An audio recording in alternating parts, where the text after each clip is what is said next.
On Instagram, I asked you what you thought the top 3 hardest things to draw were, and I'm going to go through that list and try to give a tip for each one. I'm noticing a pattern of a lot of things being repeated by a lot of people, so I'll be covering those for the most part. But before we get into that, with my digital painting course right around the corner, early to mid-May, if you do want a preview of how that course might be, I do have a flash sale going on right now for a very short period of time on my Gumroad for 50% off of everything if you use the discount code SHOPPINGSPREE. If the code doesn't work, what you can do is hover over the arrow and click that. In the URL, you do / and type in the code there, Shopping Spree. It will apply the discount. Some of the popular ones being the mannequin technique, how to draw characters in any position from any angle. And then in that same lesson, making an illustration based off of that. Oh, it's an Overwatch one. This is so long ago. But still, foundations are forever. So that and many more. Check it out. Okay, let's see what y'all thought was the hardest things to draw. Did you know that if you dragged a video into Photoshop, it'll show up and you can actually press play on the timeline here and then it plays? Who knew? Okay, anyway, so yeah, thanks for all your responses. We're just kind of gonna go through here. So the thing that I've noticed the most is that people, ergo Josh, cute enemy wife. Nice. Hands seem to be the most commonly mentioned one. Let's see if I can come up with a couple tips for you to get better at drawing hands. So the first tip I'm going to say is mileage. When I did my 500 hands challenge, I partook in that same challenge along with everybody, and I learned a lot about hands. There are so many subtleties and different arrangements and positions of the fingers, depending on if it's a fist, holding an object, fingers outstretched. There's so many combinations, so drawing as much as you can will help. But also understanding how to build a hand is really useful. So if at the very least you can draw a square, easy, cool. And then if you can draw a stop sign, all right, yeah, not too bad. We could do a stop sign, no problem. And if you could draw a bow on top of here with 4 circles on that bow and then another bow up there and then lines like this, you start to see what's happening. Now the reason we have a stop sign is because the thumb sort of makes the shape of a stop sign. Well, at least half of it. 1, 2, 3, and then you can kind of just complete the thumb like that. Pretty easy. And then you can just look at your own hand and see what line is above the other. That's where the palms sort of fold over, and then this should actually be a little further this way. And then if you just draw the fingers in, and make sure that the in-between part is a little bit rounded, and it's actually more so from the upside, top side, and I'll show that in a moment. And make the pinky obviously smaller than the other hand fingers. And the thumb usually stops, depending on the position, of course, right where the pointer finger starts. That's why I'm not drawing the thumb to be way up here. And if you draw 2 lines straight down from the pointer finger and this finger, that's approximately where the wrist is going to start as well. It's not all the way to the edge over here, but it's approximately within the range of these. I might scooch it over a little bit this way, but that's where it's going to go inward and create where the wrist starts. Anyway, not my best hand, but all the information is there. Another tip is that if you're drawing the hand from the top side, don't forget the webbing. So in this case, I'm drawing my own hand. I'm going to draw all 4 knuckles first. That's just easier for me to follow. And then from the knuckles, I can draw that side of the palm. And here's where the sort of stop sign thing would be, but it's going to be unfolding outward because this joint right now is being extended. Okay. So where you have these knuckles, I think they're a little bit too low, but that's fine. Don't forget to put these webbings here, right in between each one. You have this nice little web, and it's not all the way up to the knuckle, it's further up. And so from the knuckle, you can introduce the actual fingers, and that webbing is in between each one. And if you don't believe me, hold up your own hand and spread them out, and you'll notice that they're there. And I'm obviously exaggerating a bit here for the sake of the demo. If you see the palm, you can consider that as a sort of flattened square or rectangle. And if you can draw cubes and shapes in perspective, this should be pretty easy. And then if you have 1, 2, 3, 4 starting points for where the knuckles are, you can just draw basic cylinders, just sausages that will make up the actual fingers. And I'll start with the middle finger because it's the longest one in segments. So this will kind of establish the length of the other ones. So you have 3 segments. And if you want to check how much longer or shorter each segment is, just look at your own hand. It never fails to just look at your own hands. Cylinder, joint, or knuckle, and maybe angle this one out a little bit. And the thumb will be kind of just peeking out over here. And then if you lower the opacity, we know from the previous examples that there's going to be a bit of a webbing on here between each finger. And then the finger kind of goes up to kind of create that knuckle. All right, we'll just add one more tip for the hands. And this one's going to be about simplifying. Just dive into simplification and indication.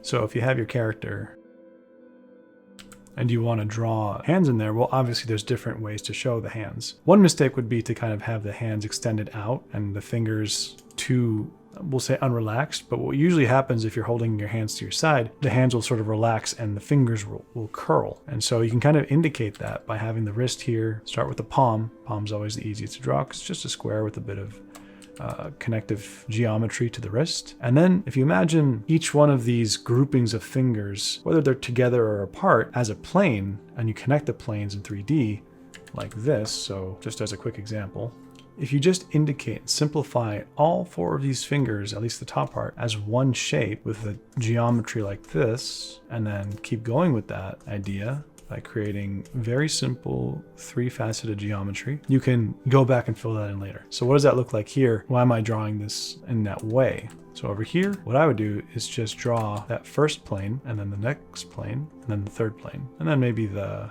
thumb, right? And so that way of simplifying and indicating the groupings of the fingers is much easier than getting in there and trying to draw each individual finger every time. And then you can add the knuckles and then subdivide that. Super easy, barely an inconvenience. Sorry, Ryan George. All right, so that's one way to think of it, but another way is to think of it as like, if you're studying references, you can simplify it in Scribble. So if I want to imply that there's a fist over here, I'm just going to do something like this, right? And it's a sort of a shorthand, you know, maybe the character is holding a crowbar or something. I know that if you make a fist, you can group things into simplified groupings again. So the thumb sort of takes up that much space and creates a silhouette shape like this. And then the fingers will kind of group together like that. I feel like Ethan Becker kind of covered something like this already. Well, that's fine. No one watches his channel, right? Bring it on. So find ways to kind of just scribble the silhouettes into kind of showing the form of something. All right, so obviously there's way more things that people are saying. Hands being the most common. There's heads, feet, environments, body posture, drawing someone who will love me. Oh my God. I hope you're okay. Architecture. I think someone said D's nuts. Noses. The other eye. Okay, so I just wanted to pick one thing and draw that, and then maybe do the other topics in other videos. But let's just real quick talk about that other eye thing. I think I have a painting in here that I was working on. Cool, yeah, that works. It's really hard to explain unless you understand a little bit about perspective and form. So even before that, if you have to understand symmetry. So if you have an object here, well, let's just put a circle, you'd have to be able to know how to mirror that onto the other side. So the way we learn to do it is within that given area, you put a little X, and that will kind of give you the halfway mark. That'll give you like the line of symmetry here, right? And then what you could do is then figure out how much space you have here and double that over with the same method. So you would draw an X and then make a line all the way across and another line all the way across. Well, it doesn't have to go all the way, but we want to find out where this line is on that side. And I'm doing this by hand. I know you could just do it in Photoshop by moving it over, but you should be able to do it by hand. But if you take this corner and draw through this new center line across the line of symmetry, that'll go all the way this way and land exactly where we need it to be to give us the location of that other circle, right? So if you can't do symmetry like this on a 2D top-down view, then it's going to be close to impossible to do that on a 3-dimensional object. So you have to be able to understand how things look as they're reflected over a symmetrical center line. Having said that, you have to be able to do it in perspective as well. And I'll just kind of BS it. So if we have, I don't know, a star here, do it quickly, kind of like a loose sketch of it, because I'm not going to sit here and do accurate perspective. You would do X, marks the spot with the circle and the dot. The mistake here in perspective would be to take this whole distance and assume that, you know, the halfway point of this length is the mid center point here. It's not, because since it's in perspective, that center point is going to be a little bit further than you'd expect, which is right there.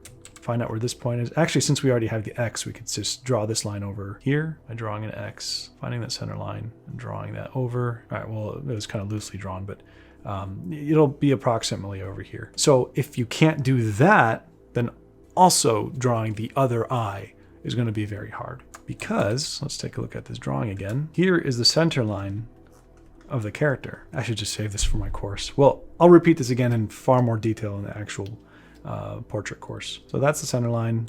which on a three-dimensional object being protruded, being the nose means that there's actually a depth here or a distance. So the actual center line where the eyes are going to be reflected against is somewhere in here, right? So it's like we're taking the center line from the nose and doing a sort of x-ray to find out where the eyes actually are, because you don't want to reflect it against something that's protruded. It would just push the eye too far out. If there's a floating sphere here, you have to find out where that center line is and then do that same process in perspective, how big this shape is, reflect it against that center line, about right there. That's going to give you approximately where that other sphere is. It looks complicated because it is, but if you do it slowly and carefully, you'll just be able to eyeball the eyeball. Yeah, because obviously I don't do that anymore. I can just kind of tell where the other eye is. Anyway, I hope that was helpful. In fact, I know that was helpful. Thank you for watching. Be sure to check out the flash sale going on for 50% off on everything in the store. It's going to be a short sale, just to get you an idea of what to expect from the course that I'm currently building as we speak. All right, I'll see you next time.